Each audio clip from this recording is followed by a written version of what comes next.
Hello, welcome to YouTube channel ভোল sketch. আমি শতাব্দী। আজকে আমি তোমাদেরকে শেখাবো কিভাবে রেভিটে সেন্ট্রাল মডেল ক্রিয়েট করতে হয়।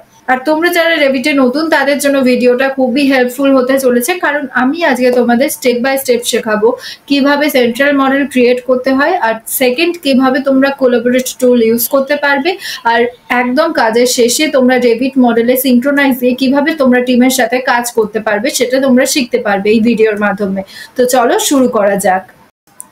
আমি তোমাদের দুটো ক্রাইটেরিয়াতে শেখাবো, একটা নতুন রেভিট মডেলকে কিভাবে তোমরা সেন্ট্রাল মডেল করতে পারবে এক, আর 2 নাম্বার হচ্ছে আমি তোমাদের শেখাবো একটা এক্সিস্টিং রেভিট মডেলকে কি করে তোমরা সেন্ট্রাল ফাইল করতে পারবে। তো ফার্স্ট আমরা নিউ রেভিট মডেলকে কি করে সেন্ট্রাল মডেল করবে সেটা দেখে নিই। Open a new model in Revit.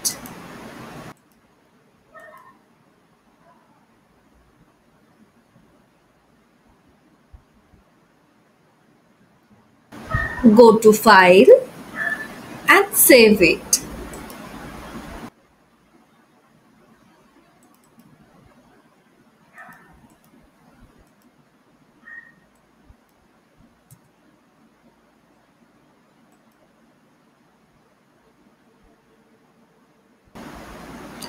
Go to Collaborate tab. Click on Collaborate.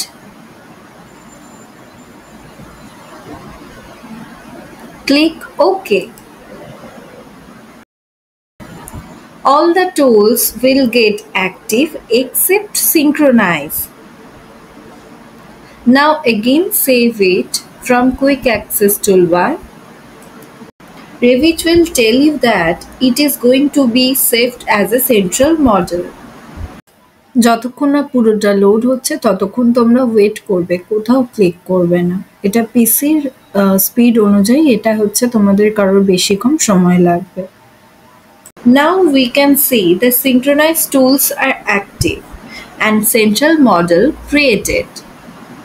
এবার সেকেন্ড আমরা এগিয়ে যাব কোনো এক্সিস্টিং রেভিট ফাইল, অথবা ধরো তোমাদের দিয়ে দিয়েছে এরকম যারা ইন্টারভিউ দিচ্ছ বিগিনার আছো তারা জানতে পারবে, ধরো টুল টেস্ট হচ্ছে তোমাদের, তো সেখানে দিল ধরো একটা শেয়ার্ড রেভিট ফাইল তোমাদের শেয়ার করে দিল, দিয়ে ধরো বললো যে create central model using this shared Revit file. তো তোমাদের সেই রেভিট ফাইলটাকে কিভাবে সেন্ট্রাল মডেল করতে হবে সেইটা আমি তোমাদের এবার দেখাবো।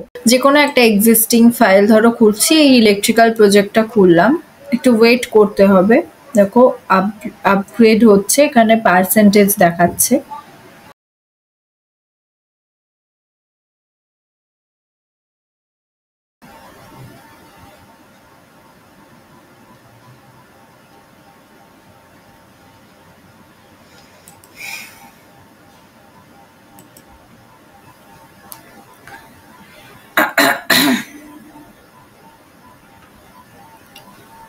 তো ফাইলটা লোড হয়ে গেছে পুরোপুরি। এবার আমি কোলাবোরেটে গিয়ে দেখে নেব এটা সিঙ্ক্রোনাইজ হয়ে আছে কি না নেই। তো এটা ইনঅ্যাক্টিভ, তাহলে এটা সিঙ্ক্রোনাইজ, তার মানে এটা তোমরা ধরে নেবে যে এটা হচ্ছে সেন্ট্রাল ফাইল নেই। তো আমরা সেটা এখানে কি করব, নর্মাল এখানে গেলাম, এগেইন সেভ ইট করো এটাকে। Now again save it from quick access toolbar.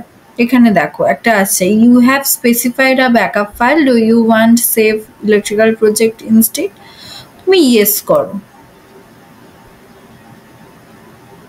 want to replace the existing file, yes.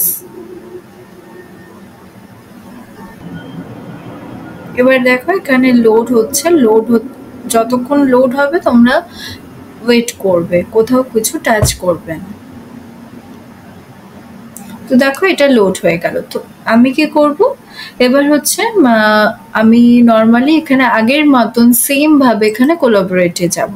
তো same, now click collaborate tab থেকে আমি কোলাবোরেটে গেলাম। এবার দেখো কোলাবোরেট, ক্লিক ওকে করলে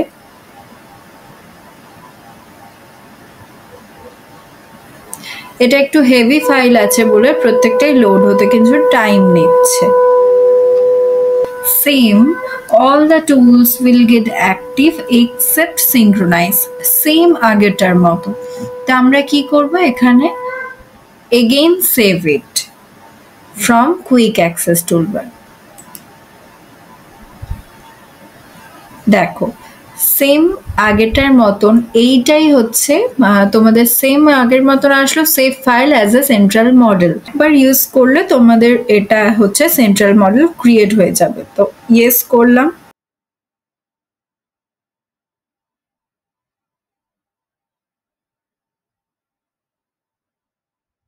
দেখো এখানে প্রসেস হচ্ছে।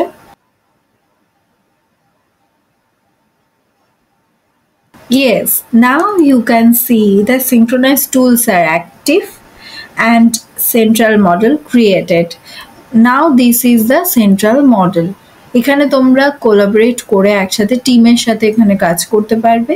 তো এটা আলটিমেটলি কিছুক্ষণ আগে দেখবে এখানে কিন্তু গ্রিন অ্যাক্টিভ হয়ে এটা ছিল না, যেই দেখবে এখানে গ্রিন অ্যাক্টিভ হয়ে এটা আছে তার মানেই তোমরা বুঝবে এটা সেন্ট্রাল মডেল হয়ে গেছে। তো বন্ধুরা এইভাবে রিভিটে আমরা সেন্ট্রাল মডেল তৈরি করি, কোলাবোরেট ব্যবহার করি আর সিঙ্ক্রোনাইজ করে টিম ওয়ার্ক চালাই।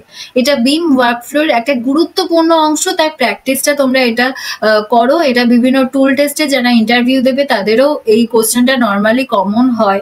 আর যদি আজকের ভিডিওটা হেল্পফুল মনে হয় তাহলে একটা লাইক, শেয়ার আর সাবস্ক্রাইব করে দিও।